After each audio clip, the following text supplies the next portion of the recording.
Yes, good afternoon.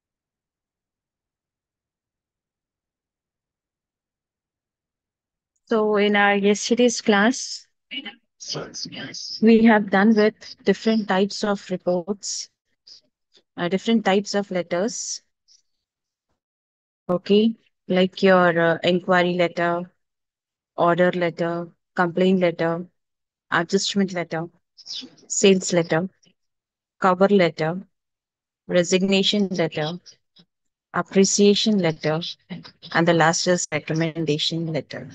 And also, we have seen some examples of it. Okay. In our today's class, we'll continue with reports. Okay. Like basically, what do you mean by a report? Okay. Before we move on to this topic, what do you mean by a report? When a report is presented, what does it consist of? Okay. So, a simple definition of report is it is a structured document written to present facts, findings, or analysis on a specific topic. Okay. So whenever we are just trying to present a report, this report is presented in a structured manner, in an organized manner, that is in a sequential manner. Okay. When we are mentioning in a sequential manner, what are we writing into a report? Basically, we write the facts that we have witnessed, the findings that we have found out, okay, analysis that we have carried on on a particular specific task, okay. So whatever the results that are generated with respect to those results, these results are being written in a proper organized manner. This particular thing we call it as a report. Okay, basically we have seen reports when we were in lower classes, right? We used to get a report. Nowadays also, like whenever you complete your UG course, okay, you'll be receiving your semester memo. This memo is nothing but this is a kind of a report of your outcomes that you have written in your examination. Okay, so basically, this report is used in your academics. It can be used in your business as well. Like sometimes you'll be presenting your sales report, your marketing report, or the finance report, right? And also, it is used for research purpose to provide information in a very clear and concise manner. Okay, now we are going to see different types of reports. Basically, we have four types of reports: academic report, business report, technical report, news and media report. Okay, academic report. Okay, academic report means your that is the one that is related to your academics. It could be your project report. Okay, it could be, for example, if you are doing a kind of a research, then your research report.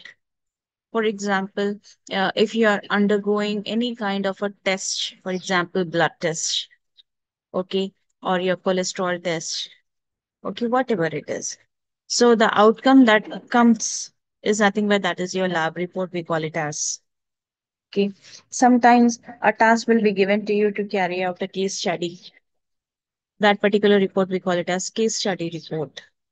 Okay. So your, the course reports, your research reports, lab reports, your case study reports, all this comes under the category of your academic reports. Coming towards the next, that is business reports. What comes under your business reports?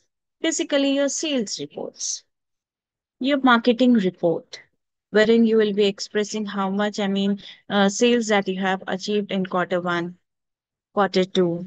Okay, what is going to be achieved? What you can predict in the future. Okay, and your financial reports. Okay, with respect to your balance sheet. Okay, what are the income? What are the expenses that you have incurred? Okay, in the last year. Okay, what is the profit that you have generated in the last year? Okay, that you will be expressing in your financial report. Coming towards your technical report. Technical report, again, your projects report. Okay, if at all, if a person is doing a kind of a course of engineering, engineering report, we call it as. Technical report, we call it as. Okay, feasibility report, we call it as. Okay, so these comes under the category of your technical reports. Next you have is your news and media report. News and media report is nothing but your news report. Okay, if any incident has been occurred at so and so place, a kind of investigation is being done. So that particular report we call it as investigative report, right? So these are the different types of reports that you come across in your business. Okay. Now, next you have is your structure of a report. Okay, that means how should be the structure of a particular report? What a report should consist of? Basically, a report consists of a title page. It consists of table of contents. Table of contents are nothing but we call in simple we call it as index page. Okay, and this particular thing is written if at all if your report is long. If your report is very short, for example, case study report is there, or your blood test report you can take into consideration. Okay, that is your lab report. In your lab report, do you have any index page? On your first page, blood report is there. On second page, cholesterol report is there. On your third page, liver report is there. Nothing is mentioned. One by one, you just have to move on your pages. Okay. For example, if your report is too large, for example, your project report. Project report is something, that is too large. So in that particular case, we try to put on page numbers. So when you're putting, number of pages into it, at that time you include your index page. That is, we call it as table of contents. Okay. Next is your introduction, body of the report. Then you should have findings and analysis, conclusion, recommendations if required, references if applicable, appendices if needed. So this should be the structure of your report. Coming towards the first, that is title page. Okay. What do you mean by a title page? What does it include basically? Title page includes the title of your report. Okay. For example, annual report of 2024. Okay, or else annual sales report of 2024 for XYZ organization, for XYZ company.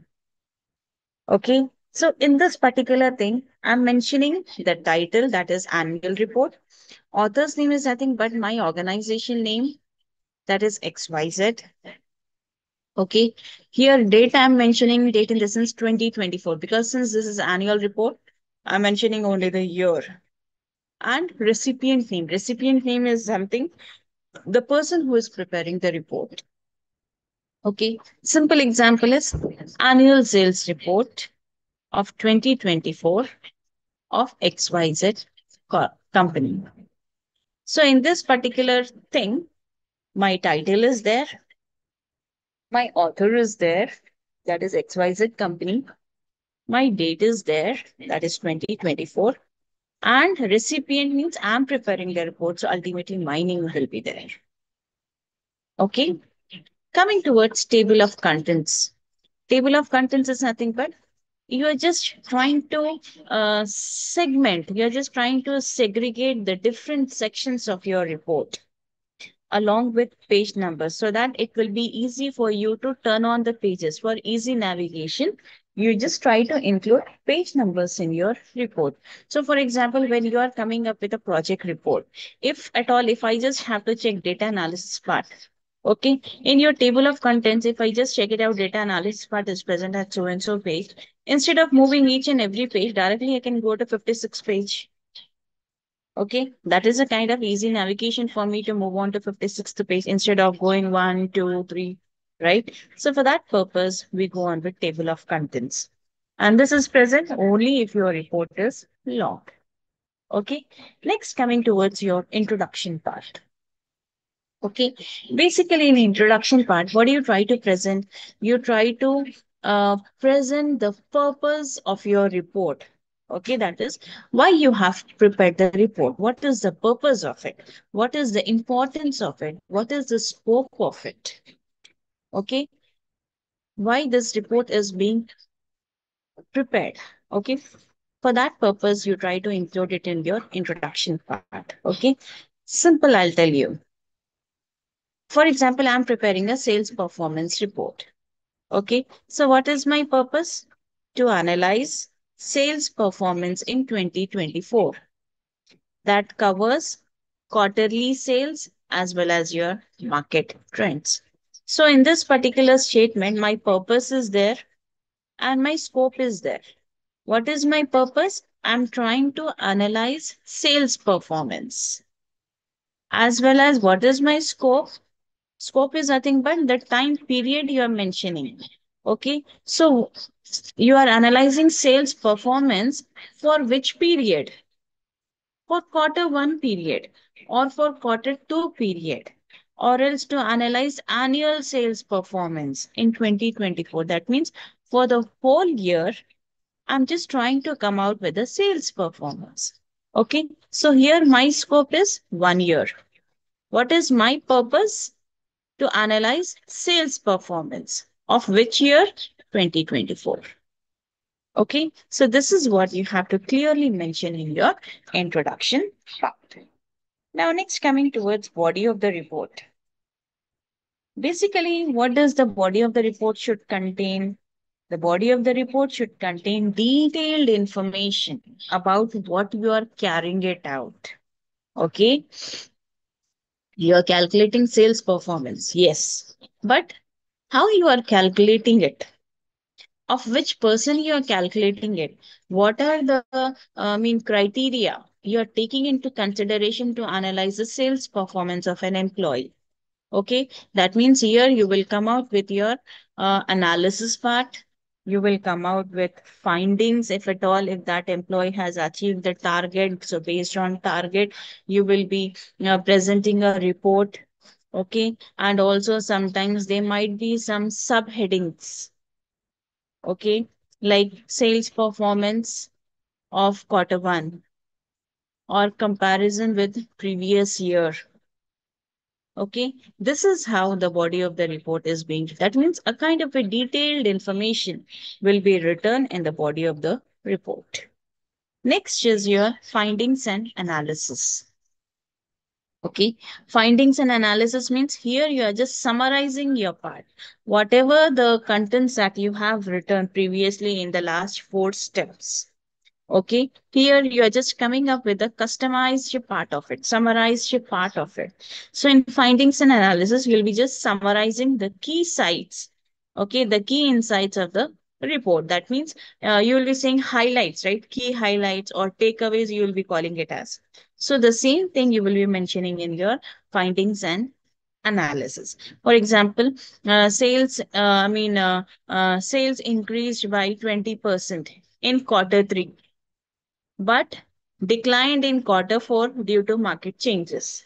Okay, so whatever the detailed part that I have written, from that detailed part, I'm coming towards a findings that in quarter three, sales has been increased to 20%, and then again in quarter four, it has been declined. Why? Because of some market changes. This is what my findings are, and this is what I analyzed by looking into the body of the report. Okay, So your findings and analysis should be very customized. It should be summarized. Next is your conclusion. Okay. What does your conclusion includes? Your conclusion includes the summary of your findings. Whatever the findings that you have written. Okay. In conclusion, you are going to write the summary of your findings. Okay. How? In a statement wise. Like in our findings, we have written sales increased by 20% in quarter three, but in quarter four, it declined due to market changes. In your conclusion, how you will be mentioning it? Overall, the company saw a positive sales trend, but needs to address seasonal decline. Okay, no doubt. I mean, we have observed some positive trend in our graph, but at the same time, since it was declined in quarter four, so we just need to address some seasonal declines, why it has been declined, right? So that should come under your conclusion part. Now, next is your recommendation part. Recommendation part is required if at all, if you need it. Okay. So basically, in recommendation part, you will be suggesting the solutions or you'll be suggesting some action, what has to be taken based on your findings. Okay. Whatever your findings are there, based on your findings, you have to take necessary action. Like how we have seen in quarter four, it was declined due to market changes. Okay. So why it was declined? Okay. What are the steps that you can take? What action you can take to improve your sales? Okay. For example, if you're just introducing a kind of a discount in quarter four just to boost your sales. So this is one of the strategy that you're using, right? So this is one of the action that you can take it. So you're just recommending in your report, like if discounts are allowed in quarter four so that we can boost our sales. Okay, so this is how you can go on with your recommendation part. And if required, if applicable, then only you have to include this. Next is your references part. Again, in references part also, this is also required if it is applicable. Otherwise, no need. So in references, you could be including list of sources from where you have written the report. Sometimes you will be writing the report from the past record of the company. Okay, so that source you have to mention, like from past year records I have, from websites of the company, I have noted this information. From newspaper, I have noted this information. From company magazine, I have noted this information. From so and so journal, I have noted this information. So from wherever the whatever the sources that you are using, okay, in your report, those sources you have to mention in your references. Okay. Next is your appendices part. This is also required if you need it, otherwise no need. Okay, appendices. Appendices means here it requires some extra information. Like for example, we are just including some kind of graphs, some kind of charts. Okay, or else you could be doing some kind of surveys. Okay, so whatever the things that you are doing it practically, okay, while performing a research. Okay, so those things you will be mentioning in your appendices part. Okay, so in your appendices part, you could be including extra information related to your graph, related to your charts, or related to your surveys. Okay, so these are the important points that you have to remember while you are preparing a report. Is it clear? Now, apart from this, I'll just give you some of the tips or some of the effective steps while you write a report.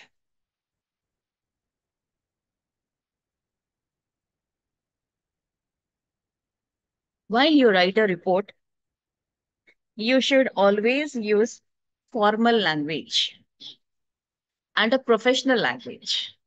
Okay? Professionally, you just have to put your words.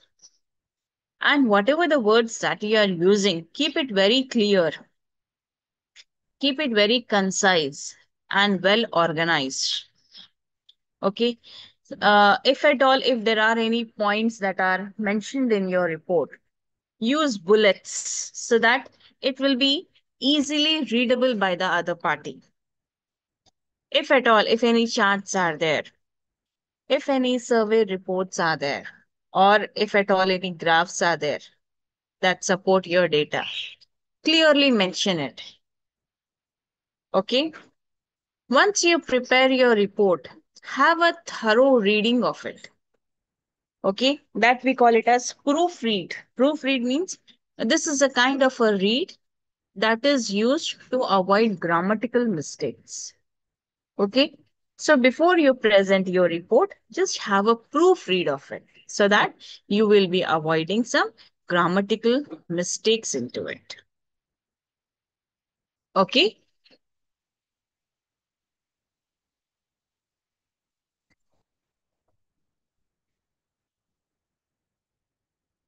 Now, next, coming towards formats of report writing. Okay.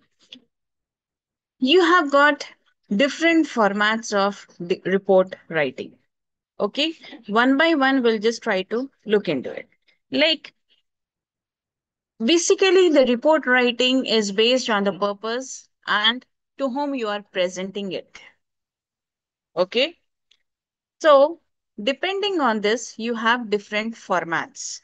What are the different formats? You have informal report, you have formal report, you have your academic report, you have your newspaper report, and then you have your technical report. Okay. Coming towards the first, that is informal report. This is a kind of a report wherein you are mentioning it in brief, that is in detail. Okay. And this is a kind of an internal report that is meant for quick communication. Okay. For example, your email report. Okay. You're just emailing it to your manager, mentioning the sales performance. I mean, you're not showing it to all. Okay. You're just mentioning it to your manager that, for example, I have observed an increase in sale of 15%.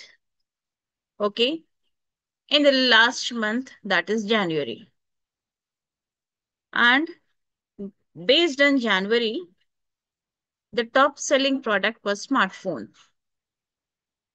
Okay. So, however, we required a customer feedback for a better after sales service. This is a simple email that I'm just trying to send it to my manager, mentioning what activities I have done. That's it. Then again, my manager will reply to me in detail to come out with a sales report. I mean, I have mentioned smartphone, right? There was a top selling product of smartphone. Okay. So, which customers have taken it? Okay. What type of customers? What was the price that was given for this product? What was the feedback or what was the review that was given? So, he will be telling me to come up with a detailed report. Then I'll be presenting my report. Right? So, this is just an informal report. Okay. Coming towards your formal report. Formal report is again a detailed and it is written in a structured manner. Okay. Formal report is again a detailed and a structured report. Basically, this report is used or is prepared for decision making. Okay. Like how just now we have seen how to write a report. What are the steps that are included? So whatever the steps that were present, the same steps are applicable in your formal report. That is, your title page will be there, your table of contents will be there, your introduction part will be there. Okay. If at all, if you are using any methodology, okay, I mean how your data was collected. So this particular thing will be there. then you'll be having your findings and analysis, then your conclusion, recommendation, references, appendices, everything will be there in your formal report. Okay. Now, next is your academic report. Just now we have discussed basically academic report is used in your schools, in your universities, just to present whatever the findings that you have come out with. Okay. I'll give you a simple example of your, what do you say, academic report, wherein I'm just coming out with an activity of effect of light on plant growth. Okay. So I'll just show you here. This is the content that I have taken from Google.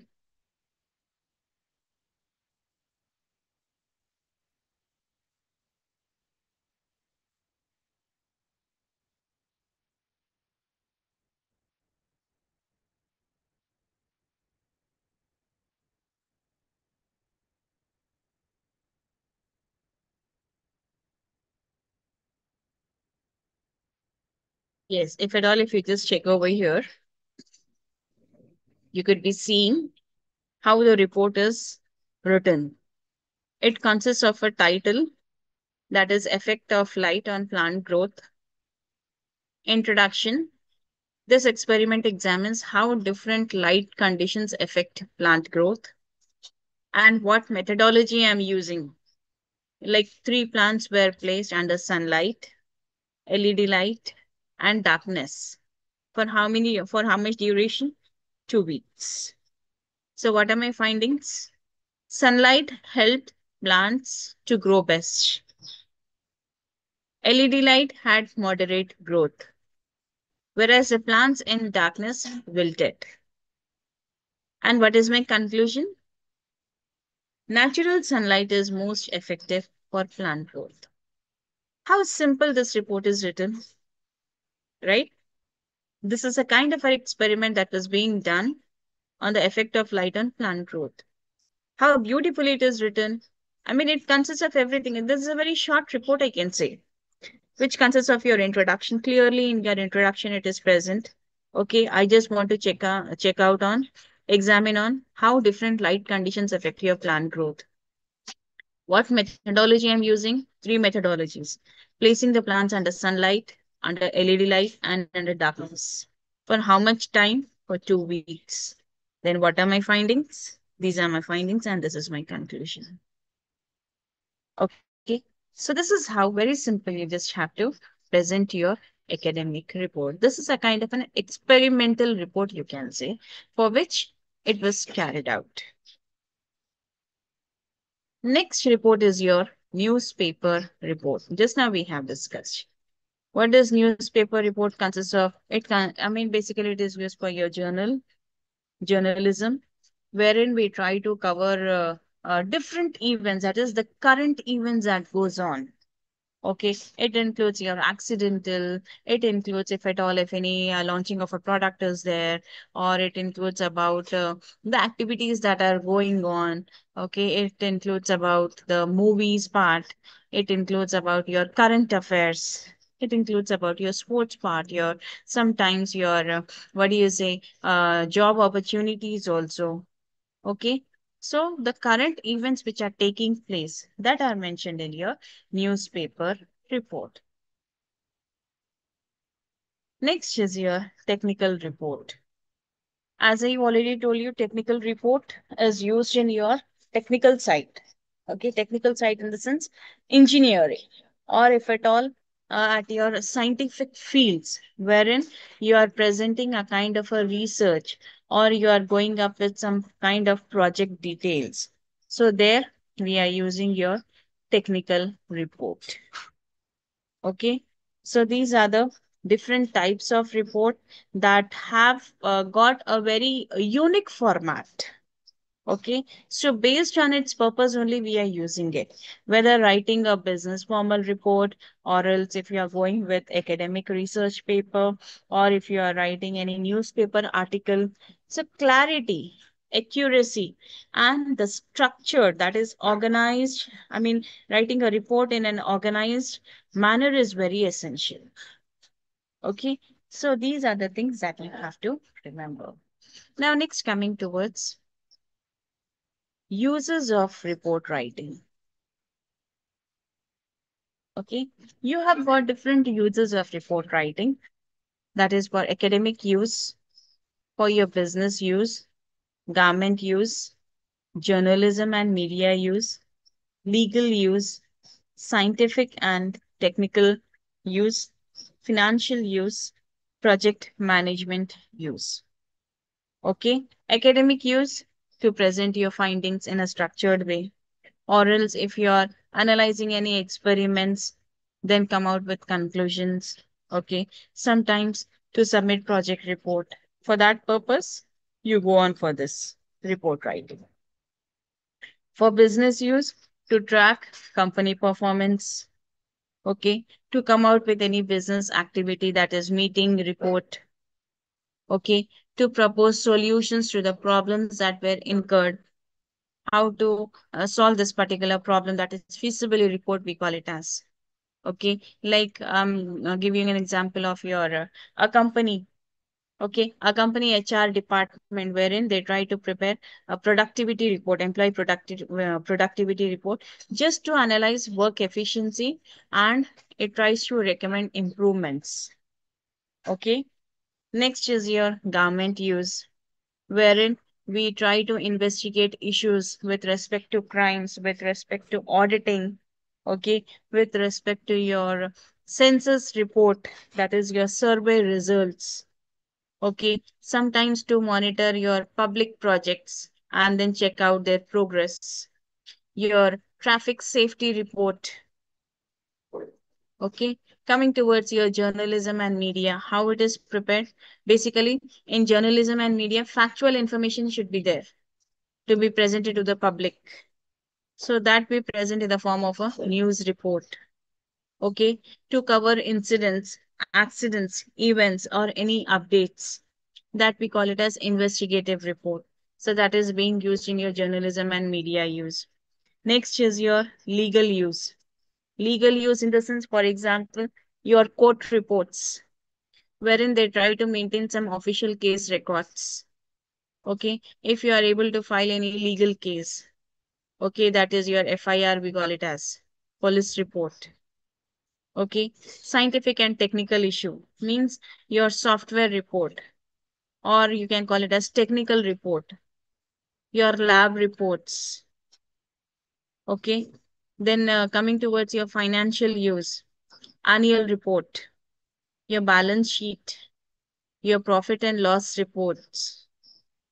Okay, coming towards your project management, progress report, risk assessment report, we call it as, to recommend solutions. Okay, or project completion report, after you complete any task or after you complete any project, you'll be given a completion certificate. So based on that, project completion report. Okay, so this report writing is very essential for your communication in order to go for decision making, and also to keep a record of your activities that are going in multiple fields. Okay, so it helps you to document the facts, okay, the factual evidences, or to analyze situations and also to suggest improvement. For that purpose, you go on with your report writing. Okay, now next you have it is, let me check it out. Uh, yes, you have about communication.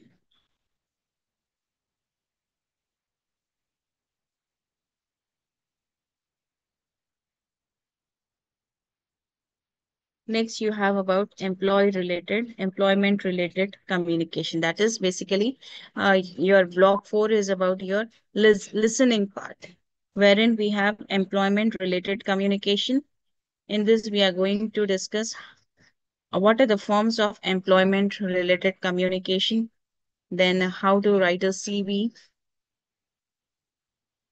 your resume, your biodata, distinction, covering letter.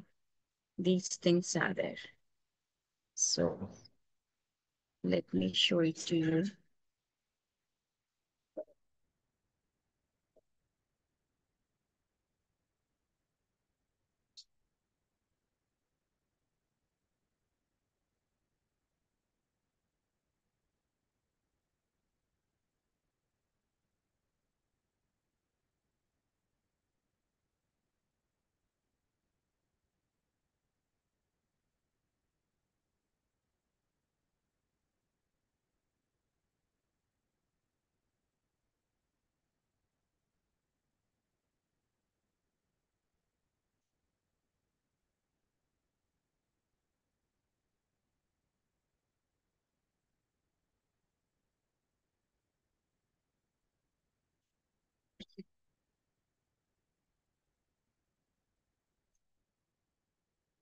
You are the only one who has opted for this business communication?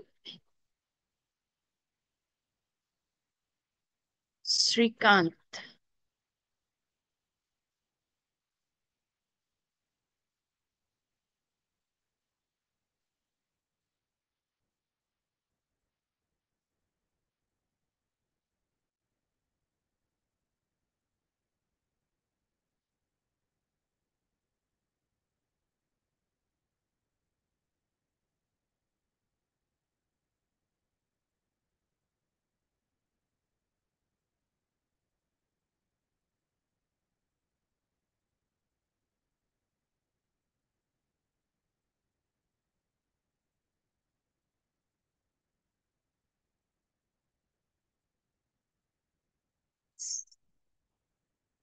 Coming towards the next part of your this thing, that is employment related communication. Basically, what does this employment related communication deals with? Okay. Employment related communication is nothing but wherein you are trying to exchange information between employers, between employees,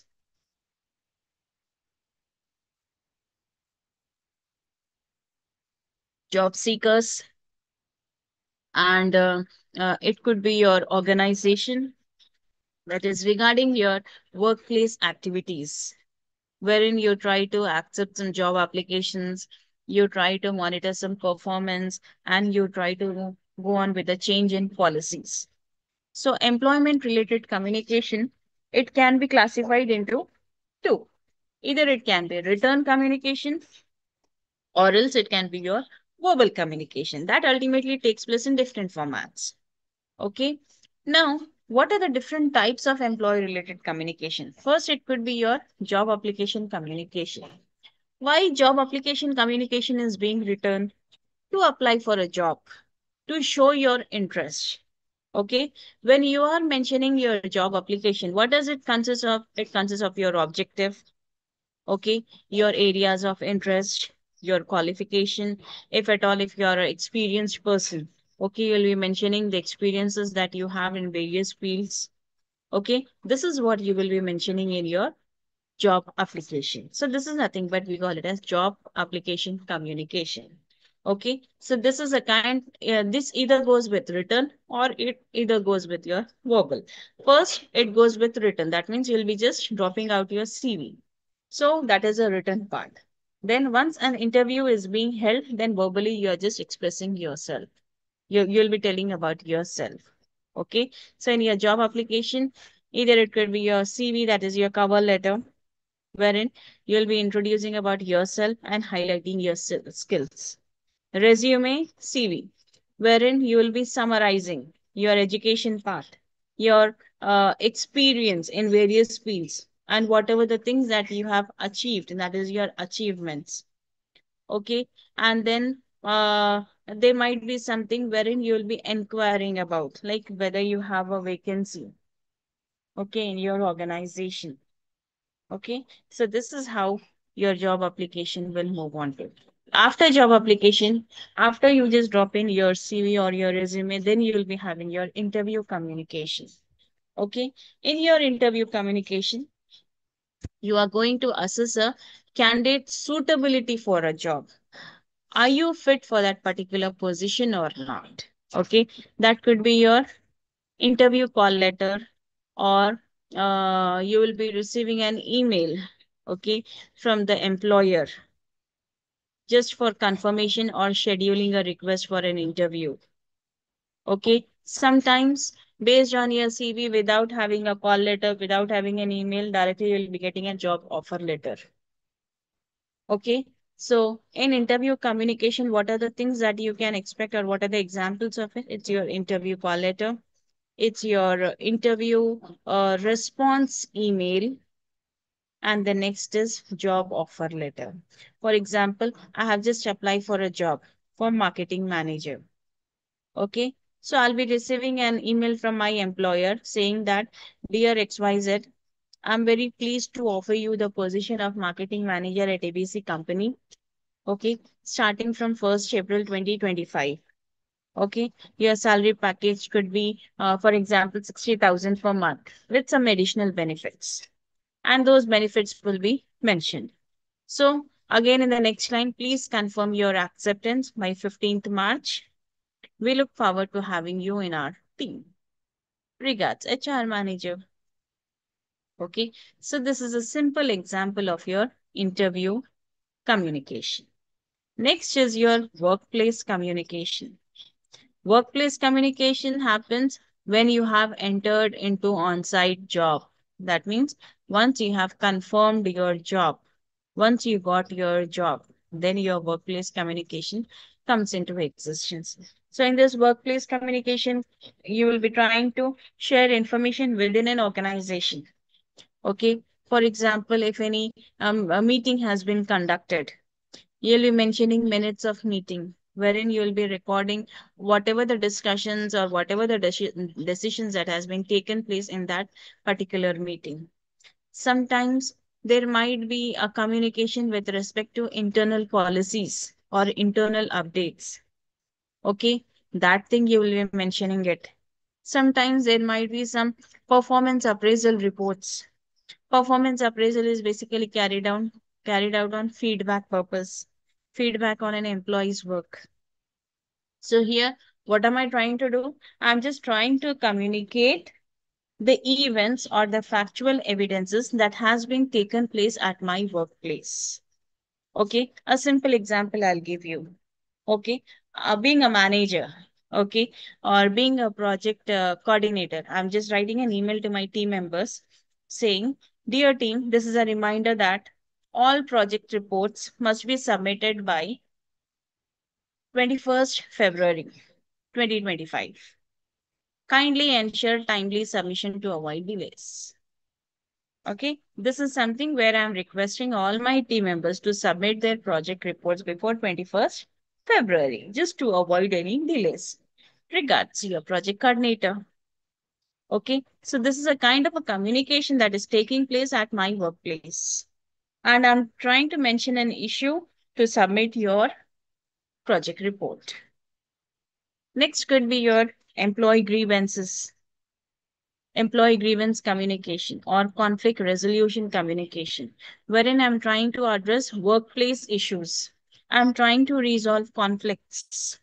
Okay, that comes on along with your complaint letter. Complaint letter usually is raised for an issue that you are facing at your workplace. So formally, you are just writing a letter. Then it could be your warning letter if at all you have done some misconduct in the organization, or if at all your performance is not so good, that is poor performance, at that time your employer will be giving you a warning letter. Sometimes your employer will be terminating you, that is termination letter. Sometimes HR response letter, wherein some address concerns will be mentioned to you. Okay, so these are some examples of employee grievance communication. Next, you have exit communication. Okay, employee exit communication. What do you mean by employee exit communication? This is something you're just formally resigning from a position. You are just formally acknowledging an employee departure from the organization. Basically, resignation letter, termination letter, resignation letter. Employee informs of leaving the job. At that time, the employee gave the resignation letter. Who gives the termination letter? Employer. Employer ends the employment. That means employer will terminate you from your workplace. Exit interview, it's a kind of a feedback form. Okay. Are you able to figure out the difference between resignation and your termination? Resignation letter is being given by an employee to an employer, whereas termination letter is given by an employer to an employee. Okay. So this kind of communication, we call it as employee exit communication. Okay. So whatever the employee related communication is there, that is very important at each and every stage of a job. Whether you're applying, whether you're working, or whether you're trying to resolve any conflicts, or you're trying to just move out or exiting from your workplace. So clear and professional communication should be there so that it ensures your smooth operations as well as it maintains harmony at your workplace. This is very important factor, okay, that you have to keep into consideration. Now, next you have forms of employment related communication. Already we have seen we have different forms of communication. That is written communication is there. You have your verbal communication is there. You have your non-verbal communication is there. Digital communication is there. Then you have employment legal communication is there. That is going on with agreements, going on with the warning letters, going on with grievance report, going on with termination letter. So whatever the communication is there, that is very much essential for, I mean, to interact at your workplace very smoothly. Okay. So there are many different forms that serves at various functions, at various levels, and at different scenarios, starting from hiring to your employee management. Okay. So these are the things that you have to keep it in mind when you are just going up with your business communicate that is trying to present your um, uh, grievances, trying to present whatever the issues that you are facing with respect to organization. Now, next you have how to write CV.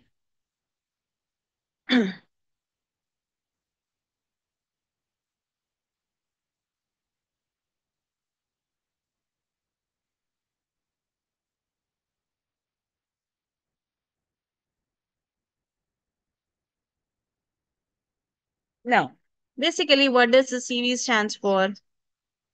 A CV stands for curriculum vitae. Okay. When a CV is being written or when a CV is being presented. Any idea? Under what circumstances it is presented?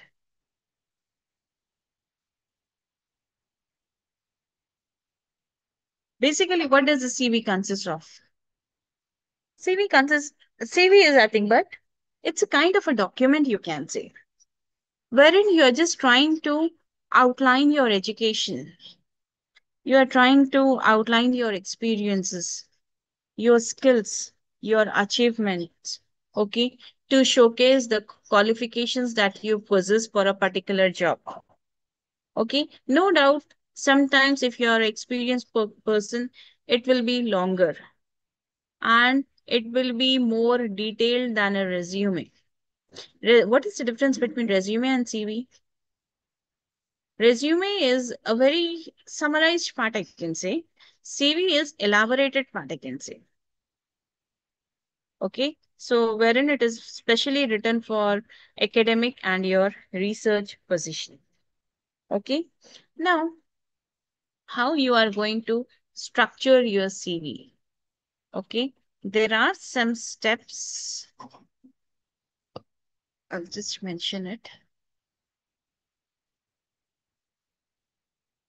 How you are going to structure your CV.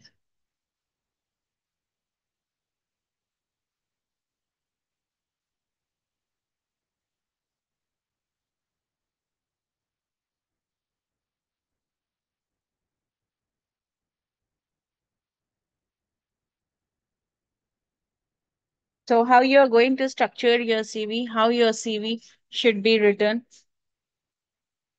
A well-structured CV typically includes the following sections. What are the sections? Personal information, professional summary, objective, education, work experience, skills, certification and training, projects if applicable, publication, then awards and achievements, languages, references and references are optional. Okay. So these are the things that you have to keep it in mind while you are structuring your CV. Okay. Coming towards personal information. In your personal information, how you are going to describe it, you are going to mention the name, you are going to mention the phone number, then your email, then your location, that is your address of communication. Okay. Professional summary. I mean, if you are a experienced person, okay, how you are going to write it? Like how many years of experience that you possess and in which field? Okay, like how a highly motivated marketing specialist with 5 years of experience in digital marketing and social media strategy, trying to prove ability to increase brand engagement through innovative marketing campaigns. Would like to seek a role to apply my skills in a dynamic organization. This is how my professional summary goes on with. Coming towards your education. Education, it should go from, what do you say? Starting from your last degree. Okay, that is in an increasing order, you have to move it on. For example, if you have completed MBA, first try to mention MBA. Okay, then go on with mentioning BCom. Then from where you have completed your intermediate, then your schooling. Okay, so in the form of Z to A, that is from your last education to your first education, you have to mention it in your education. Next is your work experience. Okay, work experience, if at all, if you are a experienced person. Here also again same thing. Okay, the last organization where you worked for, from there you have to mention. It's not like from the very starting you have taken up your career that you will be mentioning first. That should be mentioned at the last. For example, right now you are holding a position of marketing specialist. So write down marketing specialist XYZ company. You are working from 2021 till present. Next could be, for example, marketing associate. You worked from, for example, 2020 to 2021. Okay, so this is how again in increasing order you'll be mentioning your education. Next, you have your skills. Skills in the sense whatever the things that you possess. Okay, it could be your interpersonal skills, it could be your work related skills, or it could be your academic skills. Okay, for example, you are very much good in MS Office applications. So mention MS Office applications. Photoshop, Adobe Photoshop, or else social media management, or you're well equipped with digital media tools or digital marketing tools. Okay, and you have got a strong potential in learning. You are a quick learner. You will try to adapt the changes in technology very easily. That is also one of the kind of a skill. Okay, so these are the things that you have to mention in skills. Coming towards your certification, certification goes on if at all if you have undergone any training program and you got the certificate of it. Directly just don't mention it blindly that you have got a certificate for so and so, because when you go for your interview at that time you have to show it as a proof. Next, projects. If at all you have undergone any projects, that you need to mention it. Then publications. Publications means if at all if there are any publications that you have published an article at so and so book, in so and so book at so and so journal. So the details you have to mention, that is your ISBN number. Okay, which journal you have published your article. So you should have a factual evidence of it. Just blindly you cannot put it. Then you have your awards. If at all, if you have received any awards or if you have achieved anything, that you need to mention it. Languages that you know. Okay, this is one of the advantage. If you are well versed in English, Hindi, Telugu, Urdu, whatever it is, French, you can mention those languages. Okay, then you have to provide references.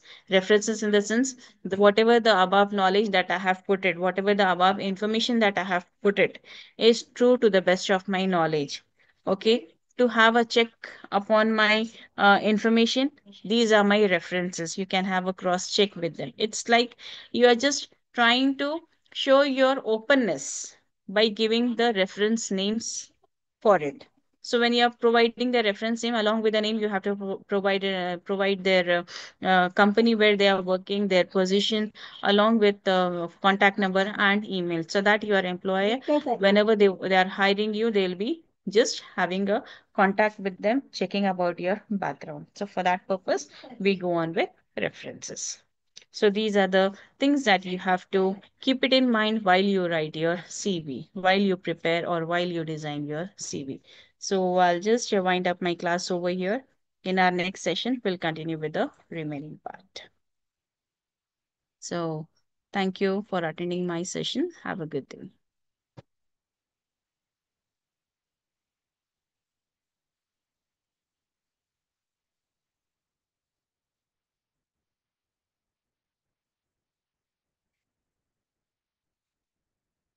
Okay, class.